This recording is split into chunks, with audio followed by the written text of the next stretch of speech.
이른 아침이었습니다. 아는 지인께서 시인인데 새해 기도라고 하는 기도문을 보내왔습니다. 모든 구절 하나하나가 마음에 다가왔지만 마지막 기도문이 더욱 가슴에 와 닿았습니다. 이런 구절이었습니다. 한 살 더 먹으면서 묵은 습관의 쳇바퀴를 멈추고 세상의 힘듦을 탄식하기보다 내 안에 두신 당신의 기쁨에 눈을 뜨게 하소서라고 하는 구절이었습니다. 전문가들에 의하면 올해 역시 매우 힘든 한 해가 될 것이라고 합니다. 그러면 그럴수록 세상의 힘듦을 탄식하기보다는 우리의 욕심의 무게를 줄이고 우리 안에 두신 하나님의 풍성한 은혜에 눈을 뜨며 기쁨과 감사로 살아가는 새해가 될 수 있기를 주님의 이름으로 축복합니다. 자, 여러분, 드디어 2023년 새해가 밝아왔습니다. 여러분의 새해의 목표는 무엇입니까? 무엇을 상상하고 있고 무엇을 계획하고 있습니까? 아니, 그 이전에 지금까지 여러분은 어떤 인생을 살아오셨습니까? 지금 여러분은 이전에 꿈꾸고 계획하고 또 상상하고 또 이루고 싶었던 그 모습으로 살아가고 있습니까? 아마 우리 중에 그렇다고 대답할 수 있는 사람은 아무도 없을 것입니다. 저도 그렇습니다. 젊은 시절 제가 지금 이렇게 이 조함이라는 곳에서, 조함이 저는 안성 옆, 이렇게 제 고향 안성 옆인지를 몰랐어요. 이렇게 조함에서 이렇게 아름다운 교우들과 함께 활빈교회의 목사가 되리라고는 꿈에도 생각할 수 없었습니다. 여기 친구가, 가장 가까운 친구가 있어서 뭐 증인이 되겠지만, 제 가까운 친구들조차 제가 이렇게 목사가 되리라고는 아마 상상조차 할 수 없었을 것입니다. 가만 보면 누군가의 말대로 인생이라고 하는 것은 언제나 되고 싶은 나와 현실의 나 사이에서 또 하고 싶은 일과 해야 하는 일 사이에서 끝없는 갈등과 부침 속에 살아가는 것, 그것이 바로 인생이 아닌가 그런 생각이 듭니다. 오늘 말씀은 그런 갈등과 부침 속에서 살아가고 있는 우리가 어떻게 하면 보다 더 지금보다는 나은 인생, 보다 더 좋은 인생이 될 수 있는가에 대해서 말씀해 주고 있습니다. 오늘 말씀 1절부터 9절까지 전체의 말씀을 요약하면 이렇게 말할 수 있을 것 같습니다. 어떤 인생이 될 것인지. 인생에 대한 꿈들과 계획들이야 내 마음대로 상상하고 생각할 수 있다지만 그것이 이루어질지 말지는 전적으로 하나님에게 달려 있다. 자, 어떻습니까? 여러분은 이 말씀에 동의를 하십니까? 아니, 이 말씀을 들으면 솔직히 여러분은 정직하게 어떤 느낌으로 다가오십니까? 여러 사람들에게 물어보았습니다. 대부분의 솔직한 사람들은 아무리 내가 원하고 노력해도 내 계획과 의지대로 되지 않는다는 말로 들리기 때문에 무언가 자신이 무력해지는 것 같고 허전해지는 것 같은 느낌이 든다고 했습니다. 하나님의 말씀이니까 받아들이기는 하겠지만 그래도 이 말씀이 정말 척박하고 너무나도 힘겨운 감당하기 어려운 현실을 살아가는데 큰 위로와 희망은 되지 않는다는 것입니다. 특별히 인생이 자기 기대와는 달리 안 좋은 방향으로 흘러가는 것을 자주 경험해야 했던 분들은 더욱 그랬습니다. 그러나 여러분, 오늘 말씀은 지금 성공한 인생을 사는 사람은 하나님께서 그의 계획을 선히 여겨서 그리 되게 하신 것이고, 지금 어려움 속에서 살아가는 사람들은 하나님이 그의 계획을 좋지 않게 여겨서 그리 되지 않게 하셨다는 말씀이 절대로 아닙니다. 이 말씀은 항상 하나님의 주권, 하나님의 섭리를 인정하고 살라고 하는 것입니다. 내 중심이 아니라 하나님 중심으로 살라는 것입니다. 매사에 하나님의 뜻을 묻고 하나님의 뜻을 탐색하고 하나님의 뜻을 찾으라고 하는 것입니다. 작고 좁은 자기 생각, 자기 소원, 자기 계획에만 골몰하지 말고 하나님의 소원, 하나님의 계획을 항상 인정하고 진지하게 내 삶에 고려하면서 살아가라고 하는 것입니다. 여러분, 사실 지극히 제한된 시간과 공간 속에서 살아가는 우리가 가만히 생각해 보면, 우주를 한번 생각해 보세요. 이 우주 속에 나라고 하는 존재, 여러분, 점 하나에도 티끌과 같은 존재로도 여겨지지 않을 만큼 그렇게 작은 우리가 이 거대한 하나님의 우주적 구원의 섭리를 알면 얼마나 알 수 있겠습니까? 우리는 다 지극히 찰나적이고 지극히 순간적이고 지극히 매우 부분적인 것만을 인식하며 살아가고 있는 것입니다. 솔직히 또 그렇게 인식한 것조차 이게 제대로 맞는 것인지, 제대로 인식한 것인지, 그렇지 않은지 모르는 경우가 많은 것입니다. 믿지 않는 사람들만 모호하게 살아가는 것이 아닙니다. 믿는 우리들도 참 모호한 채, 마치 욥이 자신의 인생에 대해서 모호하게 여긴 것처럼 모호하게 살아가고 있는 것입니다. 신학을 열심히 공부하고 신학 박사니 철학 박사가 되면 뭘 많이 알겠지 싶지만, 저도 그럴 줄 알았어요. 해보니까 그게 진실이 아니라는 것을 알게 되었습니다. 지식의 해안선이 커지면 커질수록, 이 지식의 해안선이 커지면 커질수록 대양을 향한 무지의 해안선 역시 점점 더 커져가는 것처럼 무한한 대양과 같은 하나님을 알아가면 알아갈수록 더욱 모르겠는 것이 이 하나님의 세계라고 하는 것을 절감하게 되었습니다. 천재신학자 본해퍼는 옥중에서 그의 제자들에게 이런 충언을 남겼습니다. 저는 이 말씀을 제 인생의 모토로 삼고 살아가고 있습니다. 이런 말씀을 남겼습니다. 확신한다고 하는 것은 좋은 것이다. 그러나 내 확신을 지나치게 과장하지는 말라. 확신한다고 하는 것은 좋은 것이다. 그러나 내 확신을 지나치게 과장하지 말라. 여러분, 제가 정말 권면하는데 지나치게 확신에 찬 사람들을 경계하십시오. 혹시 자신이 지나친 확신 속에 살아가고 있지는 않는지 자신을 성찰하고 살펴보십시오. 이미 하나님의 뜻을 확인했음에도 양털을 가지고 하나님의 뜻을 제3, 제4 계속해서 확인하고 물었던 기드온처럼 우리는 겸허한 자세로 하나님의 뜻을 물어야 하는 것입니다.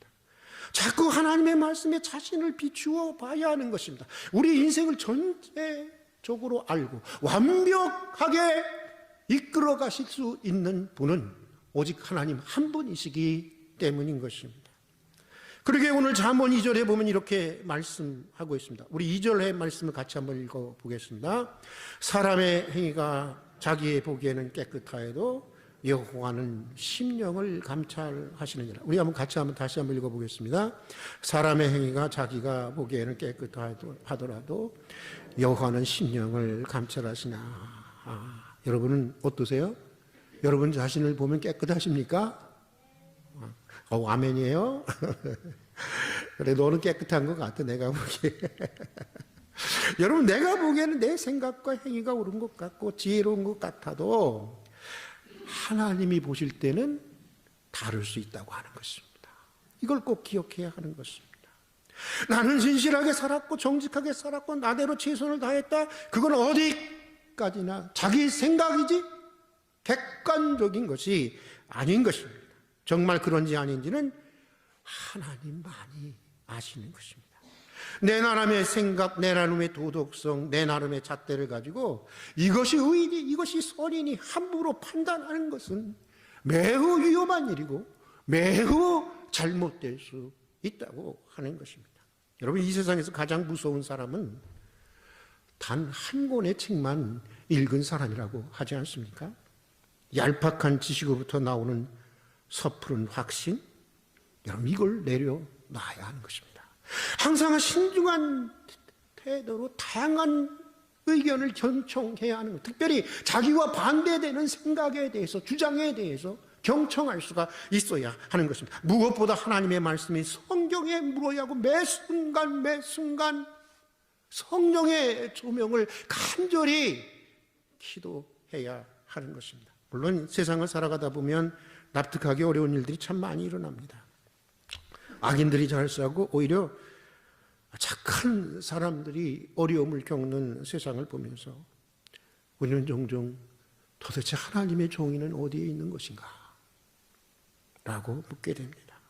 주님을 목숨보다도 사랑하는데 왜 그렇게 고난이 많은 것이고, 왜 자녀들은 탈선하는 것이고, 그렇게 고생하는데도 왜 여전히 가난 속에서 눈물을 흘리며 살아가는 이들이 많은지, 심지어 악인들이 고난을 당하고 정직한 자들이 망하는 것을 보면서 정말 하나님은 살아 계신 것인지, 하나님은 참으로 선하시고 의로운 분인지, 하나님은 왜 이렇게 세상을 경영하는 것인지 많은 생각이 교차하기도 합니다.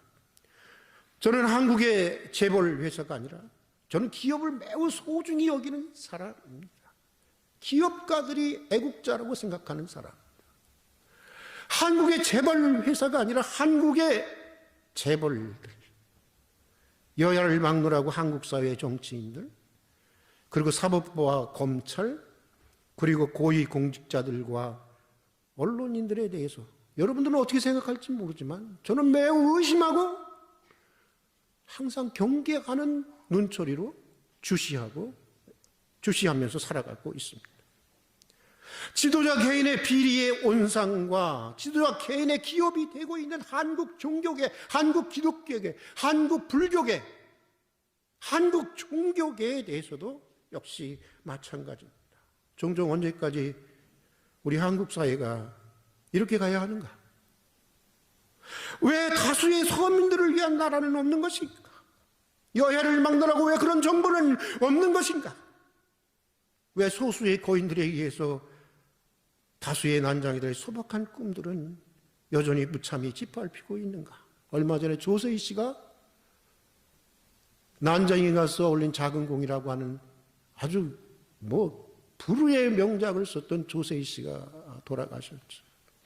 난장이들의 삶, 거인들의 사이에 사는 다수의 난장이들의 그 아픈 삶을 그렸던 그런 소설인데, 그게 1978년에 나왔는데 지금도 여전히 2023년, 2022년, 2023년이 되어도 여전히 마찬가지입니다.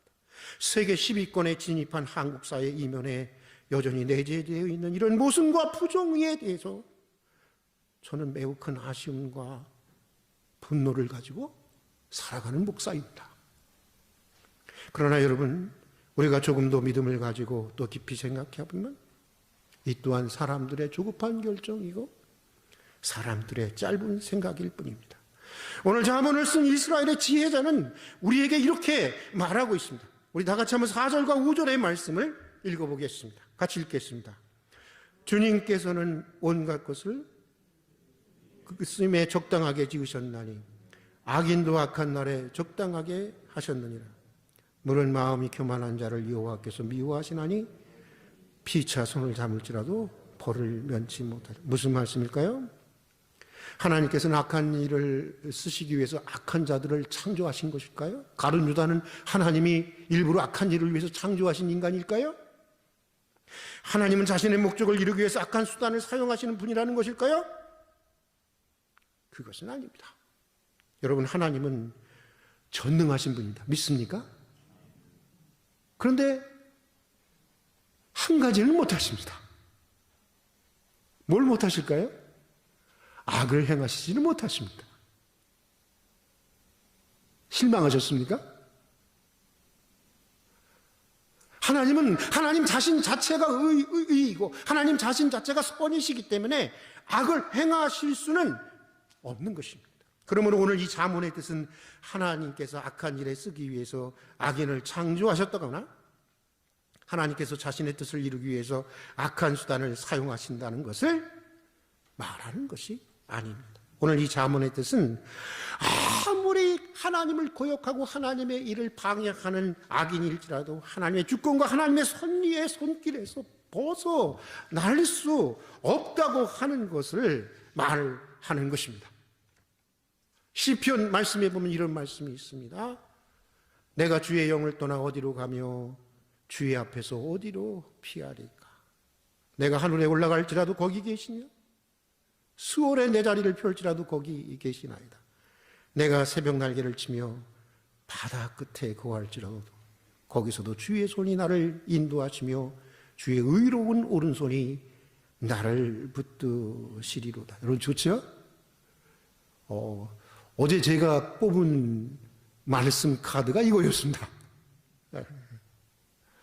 그런데 여러분 이런 말씀인 것입니다. 이 말씀은 사람이라는 게 제 아무리 날고 뛰어도 다 누구 손바닥 안에 있다는 거예요?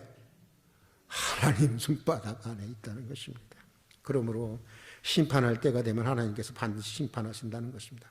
누구도 하나님의 심판을 피할 수 없다고 하는 것입니다. 20세기 문명사학자였던 토인비는 고대 교부였던 터툴리안의 말을 패러디해서 한평생 역사를 연구했던 이 가장 탁월했던 문명사학자 토인비는 이렇게 말했습니다. 하나님의 심판은 연자 맷돌과 같아서 천천히 돌아가지면 완전히 갈아버린다. 완전히 갈아버린다. 여러분 천천히 돌아가는 것 같죠? 이거 하나님이 계신 거야 안 계신 거야? 그러나 천천히 돌아가는 것 같아도 완벽하게 갈아내시는 분이신 것입니다.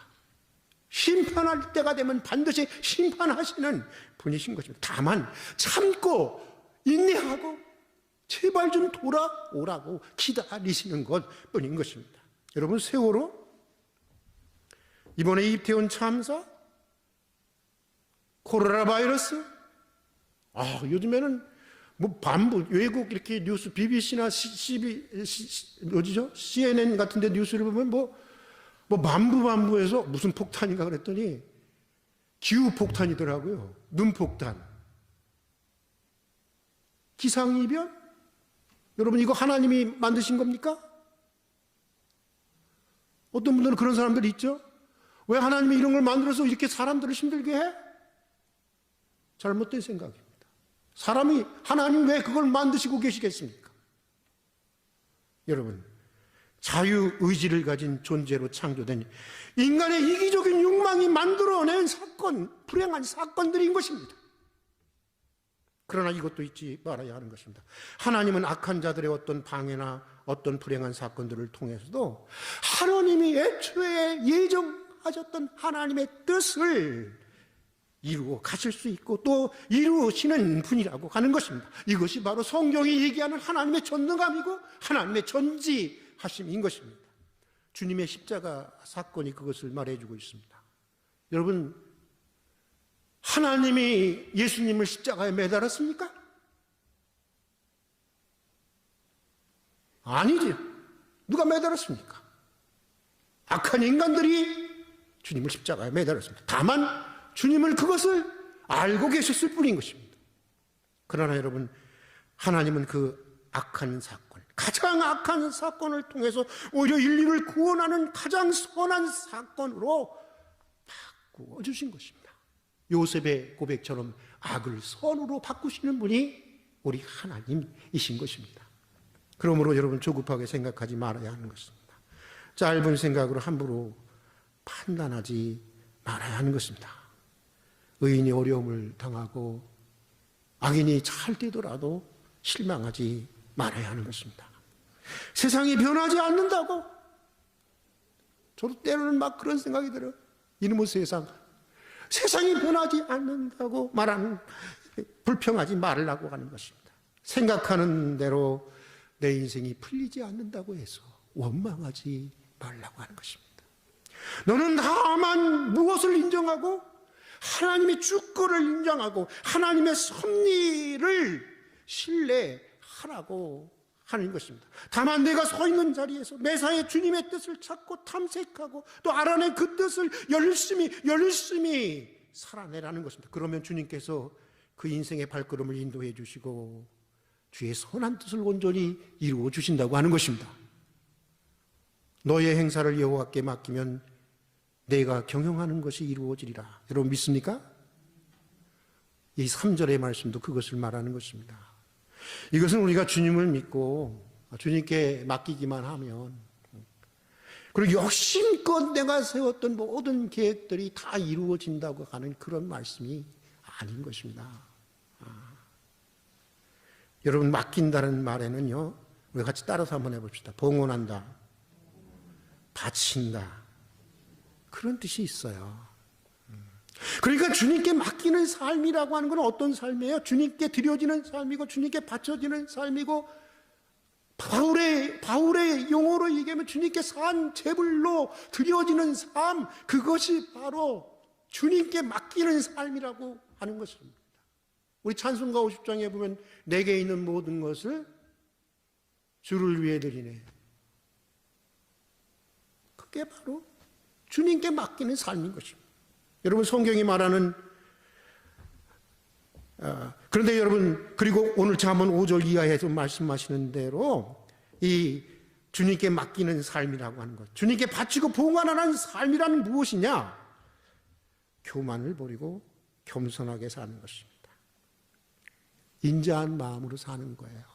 여러분 요즘에 주님이 바리새인들을 욕했던 게 그거예요. 그들이 얼마나 높은 도덕적 수준을 가지고 교양을 가지고 살아왔는지 모릅니다. 그 시대의 최고의 엘리트들이었어요. 얼마나 종교적인 열심을 가지고 살아간지 모릅니다. 그런데도 주님은 그들을 아주 혹독하게 비난을 하셨어요. 왠지 아세요? 그들에게 사람의 마음이 없어서, 사랑의 마음이 없어서, 인자한 마음이 없어서, 인자한 마음으로 사는 것입니다. 진실한 마음으로 사는 것입니다. 의를 따라 사는 것입니다. 매사에 하나님의 주권을 인정하고 항상 신중하게 하나님의 뜻을 찾고 물으며 살아가는 것입니다.